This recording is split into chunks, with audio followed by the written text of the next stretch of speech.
नमस्कार दोस्तों, मैं हूं सूरज कुमार पटेल और आप सभी का अपने YouTube channel pilot test Suraj Patel life on track पर स्वागत करता हूं। दोस्तों, आज के इस वीडियो में हम चार महत्वपूर्ण टॉपिकों के ऊपर बात करेंगे। पहला हमारा टॉपिक रहेगा NRI, non resident of India. दूसरा OCI, overseas citizenship of India. तीसरा वीजा और चौथा पासपोर्ट। दोस्तों, ये चार टॉपिक मेन जिसमें हम बात करेंगे।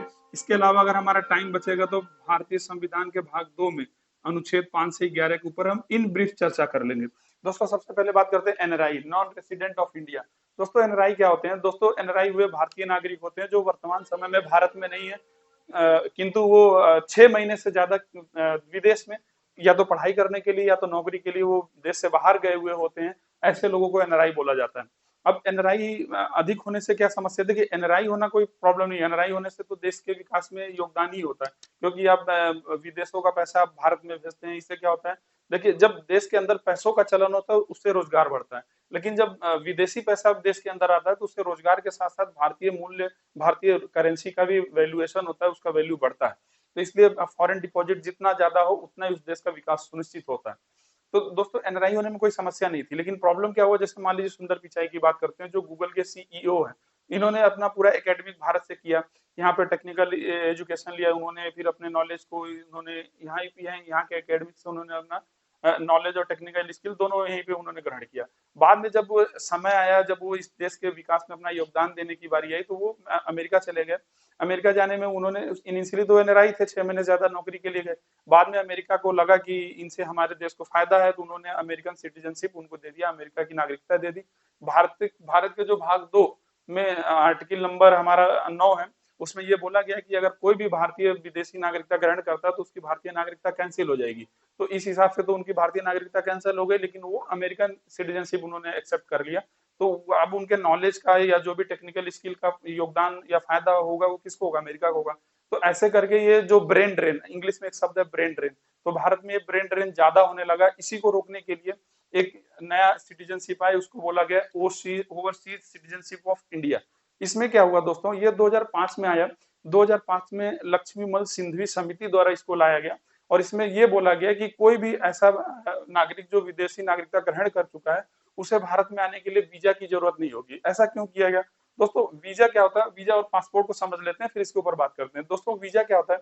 अगर आप किसी दूसरे देश में जाना चाहते हैं तो दूसरे देश में जाने की अनुमति जो होती है, उसी अनुमति को ही वीजा बोला जाता है। यानी कि आप किसी दूसरे देश में जाएंगे तो विदाउट वीजा आप इंटर नहीं कर पाएंगे उस देश में। लेकिन अगर आपको अपना देश छोड़ के जाना है तो अपने देश को छोड़ के जाने के लिए जो अनुमति होती है उसको पासपोर्ट बोलते हैं। अब इन दोनों को समझने के बाद हम ओवरसीज को एक बार फिर समझते हैं। दोस्तों, जब एनआरआई लोग जब भारतीय नागरिकता छोड़ के दूसरे देशों की नागरिकता एक्सेप्ट करते थे, तो जाहिर सी बात है उससे भारत के कहीं ना कहीं उसका अर्थव्यवस्था में उसका फर्क पड़ता था। तो इस चीज को रोकने के लिए ओसीआई आया, ओवरसीज सिटीजन ऑफ इंडिया। इसमें यही बोला गया कि जो इंसान जो भी, इसमें एक चीज ध्यान देना कि ओसीआई ये बड़े बड़े उद्योगपतियों को ही दिया जाता है। ऐसे बड़े बड़े उद्योगपति जिन्होंने विदेशी नागरिकता ग्रहण कर ली, उनको भारत में आने के लिए वीजा की जरूरत नहीं होगी। जबकि अगर ओसीआई नहीं है तो आप भारत में आने के लिए आपको वीजा की जरूरत पड़ेगी। विदाउट वीजा आप उस देश में इंटर नहीं कर सकते। तो इसमें क्या होता था? बड़े बड़े उद्योगपति जिन्होंने विदेशी नागरिकता ग्रहण कर लिया, तो उनको अब एक तरफ से भारत का ब्रेन ड्रेन हो गया। तो उस चीज को अब कोई भी उद्योगपति भारत में आएगा तो भारत में आने से लेकर उसके रुकने और फिर जाने तक में जितना वो पैसा खर्च करेगा वो भारत की अर्थव्यवस्था में उसका योगदान होगा। इस चीज के लिए overseas citizenship of India India में आया। इसको लाने का कारण यही था कि भारत की अर्थव्यवस्था को सुदृढ़ करना, फॉरेन डिपॉजिट को बढ़ावा देना। ये ओवरसीज सिटीजनशिप ऑफ इंडिया का मतलब था। तो दो चीज हम समझ गए, वीजा को भी हम समझ गए इन शॉर्ट, और पासपोर्ट को समझ गए।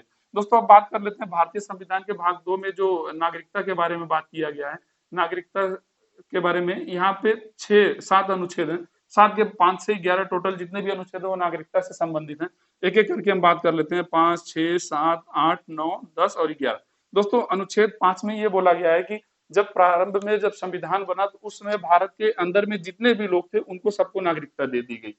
जो भी भारत के सीमा के अंदर था, जब संविधान या हमारा देश की संविधान जब भी बना, उस समय जितने भी लोग भारत की सीमा में थे उनको फ्री में एक तरफ से बिना किसी पेपर वर्क के उनको नागरिकता दे दी गई। 6 में क्या बोला गया?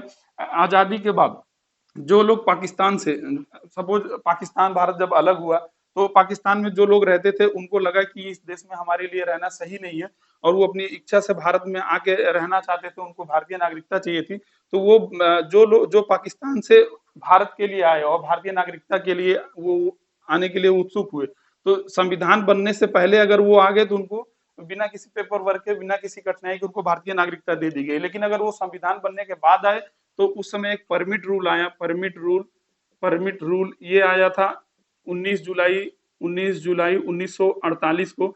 इसके तहत ये बोला गया कि अगर आप संविधान बनने से पहले आप आते हैं पाकिस्तान से तो आपको तो ऐसे ही फ्री में नागरिकता दे दी जाएगी भारतीय। लेकिन अगर आप संविधान बनने के बाद आते हैं तो परमिट रूल के तहत आपको 6 महीना के लिए रजिस्ट्रेशन करना पड़ेगा, कुछ पेपर वर्क होगा, उसके बाद आपको भारतीय नागरिकता दे दी जाएगी। 7वें अनुच्छेद में ये बोला गया कि जो लोग भारत से पाकिस्तान गए और वहां जाने के बाद उनको लगा कि ये देश सही नहीं है, वो वापस वो भारत आना चाहते थे, अगर वो संविधान बनने से पहले आ गए तो उनको भारतीय नागरिकता दे दी गई। 8वें में ये बोला गया कि अगर आप कहीं पे भी विदेशी भ्रमण करने के लिए जाते हैं या विदेश में घूमने के लिए जाते हैं तो उससे आपकी नागरिकता खत्म नहीं होगी। 9वें में क्या बोला गया, 9वें में ये बोला गया कि अगर आप किसी विदेशी नागरिकता को आप ग्रहण कर लेते हैं तो आपके देश की नागरिकता यानी कि भारतीय नागरिकता खत्म कर दी जाएगी।